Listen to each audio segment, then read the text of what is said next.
Graça e paz sobre tua vida. Mais uma reflexão, mais um tempo para repensarmos sobre a vontade de Deus para nós.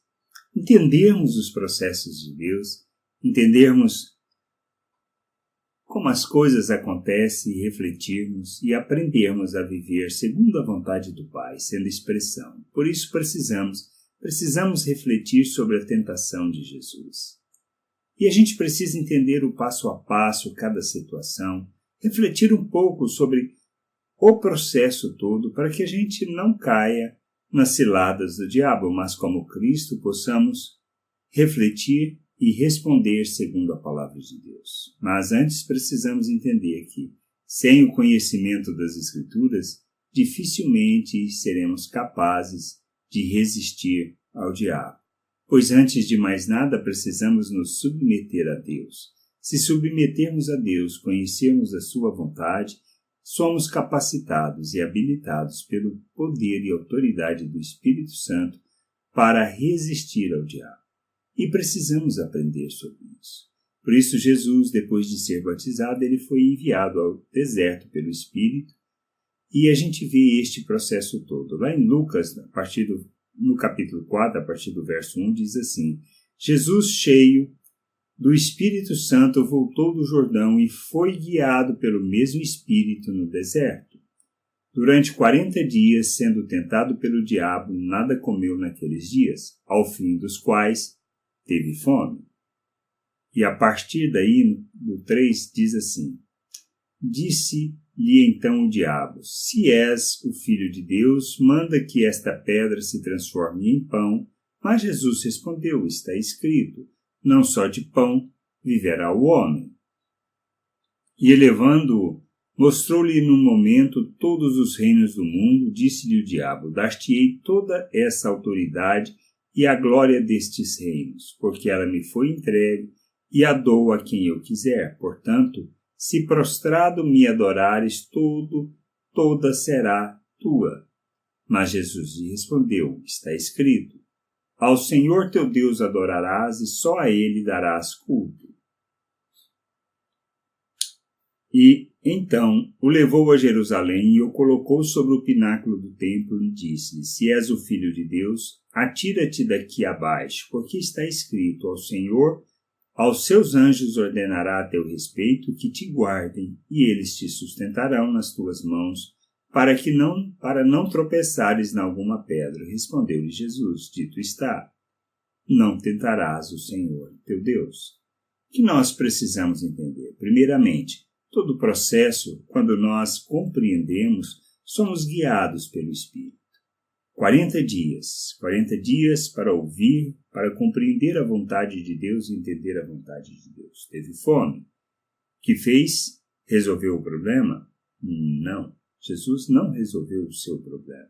Ele esperou pela vontade de Deus. Quem apareceu? Deus? Não. O Espírito Santo? Não. O diabo. O diabo veio para tentar. E muitas vezes, diante das situações em que enfrentamos, que buscamos respostas. Quem aparece? Deus? Não. Sempre o diabo. Seja através do melhor amigo, da esposa, dos filhos, do marido. Não importa. Precisamos estar atento ao que está acontecendo. Pois ele virá, antes mesmo de Deus resolver o nosso problema ou nos conduzir na sua vontade, conforme o seu querer. Depende da perspectiva que olhamos e do nosso grau de maturidade. Deus está preocupado em resolver o nosso problema? Não. Ele está interessado em que compreendamos a sua vontade e a essa vontade nos submetamos. Por isso, quando estamos diante de situações e decisões que precisamos tomar, precisamos submetê-la a Deus e esperar a resposta de Deus e ouvirmos e estarmos atentos, pois o diabo irá aparecer com uma solução salvadora que nem sempre traduz a vontade de Deus, e podemos ver isso. Na primeira situação, estava com fome, e ele sugere a Jesus que, sendo filho de Deus, ele poderia transformar pedra em pão, ou seja, provar quem ele era. Provar e fazer para mostrar quem ele era. Isto é o que normalmente somos chamados a fazer. Nós temos que provar que somos para alcançarmos alguma coisa. Ele estava com fome. O que ele deveria fazer? Provar que era filho de Deus e transformar pedra em pão. Que nós somos chamados para fazer sempre isso. Devemos provar quem somos para sermos merecedores daquilo que Deus já nos deu. Nós precisamos entender que não vivemos desta maneira. Não precisamos provar quem somos. Deus fala quem somos.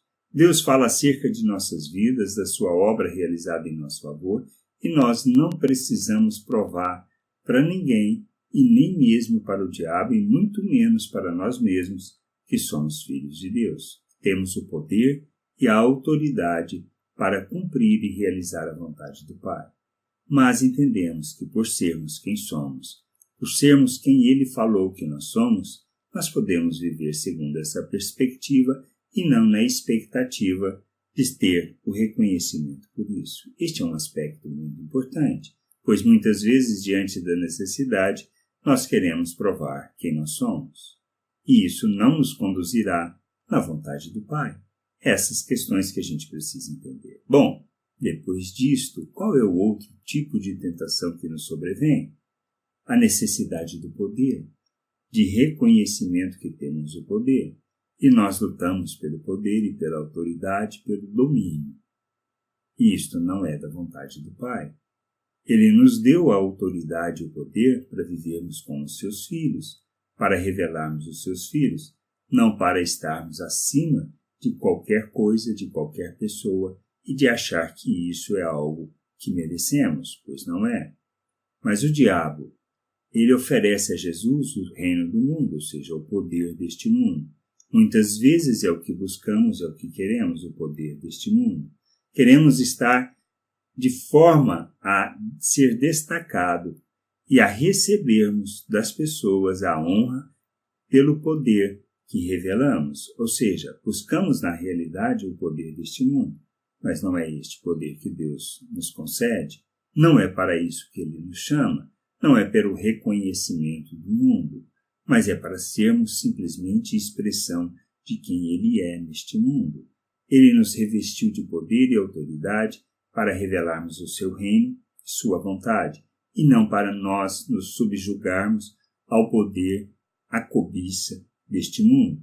Por isso a gente precisa entender e pensar bastante antes de tomarmos e a motivação que nos leva a fazer as coisas, pois fazemos para revelar o Pai e não para alcançar o reconhecimento e muito menos a expressão de poder segundo a natureza humana, pois nós somos seres espirituais feitos à imagem do Filho para que nós possamos viver neste mundo como Ele. Não precisamos do poder e nem da autoridade deste mundo para viver o reino de Deus e nem para glorificar ao Pai, motivo e razão da nossa existência. E depois, a questão de, sabendo quem eu sou, sabendo da autoridade que tenho, conhecendo as Escrituras, o que muitas vezes fazemos é querer usar disto em benefício próprio, em tentar o Senhor nosso Deus. E é o que o diabo propõe na última tentação. Ele fala, se és, atira-te, pois os teus anjos o segurarão. Precisava disso? Não precisava. E muitas vezes nós caímos nessa questão. Nós nos subjugamos, nós nos submetemos a esta situação, por reconhecermos quem somos, porque conhecemos as promessas, por entender a autoridade que temos, muitas vezes usamos disso para mostrar às pessoas quem somos, tentando o Senhor nosso Deus, sendo que a autoridade, o poder, o dom e tudo que recebemos não é para isso, é simplesmente para usar em favor das pessoas, em favor da igreja, em favor de revelar o reino de Deus neste mundo e manifestar a vontade do Pai. Não é para o nosso benefício e muito menos para o nosso reconhecimento. A gente precisa entender isso. E depois de todo esse processo de tentação que ele passou, aí então os anjos vieram e o serviram. O que nós precisamos entender? que este processo de tentação não é diferente do que passamos. Nós passamos pelas mesmas fases, pelas mesmas situações, em momentos diferentes por algumas delas. Mas não importa, nós precisamos estar atentos. Precisamos conhecer as Escrituras, conhecer a vontade do Pai, conhecer o Pai, de maneira que a gente viva neste mundo como seus filhos, realizando o seu ministério, trazendo a libertação às pessoas. Pois nós devemos proclamar as boas novas, revelar o reino de Deus, manifestar o reino de Deus neste mundo. Restaurar a vista, trazendo o verdadeiro entendimento e compreensão da vontade de Deus, pois proclamamos a libertação. Tendo a pessoa o entendimento iluminado, tendo a pessoa compreensão da vontade do Pai, possam viver a liberdade que Cristo nos oferece por meio da sua obra na cruz, de maneira que a gente não seja mais escravo do pecado, mas servo da justiça, e vivamos a vontade do Pai neste mundo como lhe agrada. A gente precisa crescer, amadurecer, compreender estas coisas e nos sujeitarmos à vontade de Deus, sabendo que temos um ano para começar, um novo ano para começar. E a gente precisa entender que precisamos planejar e fazer as coisas segundo a vontade do Pai. Que a gente possa sempre, não importa se é final de ano ou início de ano, mas tendo entendimento da vontade de Deus, a gente sente e comece a planejar o nosso crescimento, amadurecimento, segundo a perspectiva do Pai, segundo a sua vontade, buscando nas Escrituras, nos comprometendo em conhecermos essas Escrituras e nos sujeitarmos à vontade de Deus. Graça e paz sobre a tua vida. Amém.